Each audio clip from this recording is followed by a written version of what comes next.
27 സംസ്ഥാനങ്ങളിലും CPM-ഉം കോൺഗ്രസും ഒന്നിച്ചാണ് മത്സരിക്കുന്നതെന്ന് BJP സംസ്ഥാന അധ്യക്ഷൻ രാജീവ് ചന്ദ്രശേഖർ. എല്ലായിടത്തും അവർ തമ്മിൽ ഡീലാണ്. ഒരു സമുദായത്തിന് വോട്ടിനു വേണ്ടി ഓരോ വിഡ്ഢിത്തം പറയുന്നുവെന്നും CPM-ന്റെയും കോൺഗ്രസിന്റെയും രാഷ്ട്രീയം കാണുമ്പോൾ ജനങ്ങൾ മാറ്റം വേണമെന്ന് പറയുന്നുവെന്നും അദ്ദേഹം പറഞ്ഞു. തൊട്ടടുത്ത തമിഴ്നാട്ടിൽ ഒരു മുന്നണിയുടെ ഭാഗമായിട്ട് ഒരുമിച്ച് മത്സരിക്കുന്നത് CPM-ഉം കോൺഗ്രസ്സാണ്. അപ്പോൾ ഞങ്ങൾ മുമ്പോട്ട് വയ്ക്കുന്ന ഒരു മുദ്രാവാക്യം മാത്രമല്ല, ഞങ്ങളൊരു സ്റ്റേറ്റ്മെൻറ്റാണ്. ഈ രണ്ട് പാർട്ടിയും രണ്ടല്ല, ഒന്നാണ്.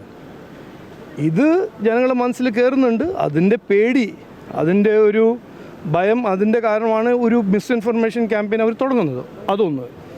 രണ്ടാമത്തത്, ഈ കഴിഞ്ഞ 3 ദിവസമായിട്ട് രാഹുൽ ഗാന്ധി പറഞ്ഞു CPM ആണ് BJPൻ്റെ B ടീം, കോൺഗ്രസ് പറയുന്നു, പിന്നെ CPM പറയുന്നു, മുഖ്യമന്ത്രി പറഞ്ഞു കോൺഗ്രസ് ആണ് BJPൻ്റെ B ടീം. ഒന്ന് ആലോചിക്കൂ, ഇത് എന്തിനാണ് അവർ ചെയ്യുന്നത്? ഒരു സമുദായത്തിൻ്റെ വോട്ടിന് മാത്രമാണ് ഈ നാടകം ചെയ്യുന്നത്.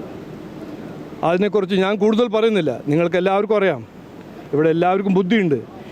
ആ സമുദായത്തിൻ്റെ വോട്ടിന് വേണ്ടി ഓരോരോ വെഡ്ഡിത്തരം പറഞ്ഞ് ജനങ്ങളുടെ ശ്രദ്ധ തിരിച്ച് ജനങ്ങളെ വെഡ്ഡിയാക്കാൻ ഒരു ശ്രമം രണ്ടുപേരും നടത്തുന്നു. ഞാൻ ഒരിക്കൽ കൂടി പറയുന്നു, ജനങ്ങളുടെ മനസ്സിൽ ഈ CPM-ഉം കോൺഗ്രസിൻ്റെ രാഷ്ട്രീയം കാണുമ്പോൾ അവർ പറഞ്ഞത് എന്താണ്? മതിയായി, ഇനി മാറ്റം തുടങ്ങാം. അതാണ് BJPയും NDAയും പറഞ്ഞത്.